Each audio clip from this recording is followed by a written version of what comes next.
Think anyone remembered that it was Board Appreciation Month? Again, don't they know how hard we work?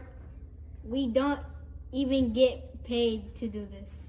A new softball and baseball field. And a new elementary school. We just got them more parking spots. And the new bus. Don't forget the new bus. We stay up late on a school night every month just to make sure everyone has what they need.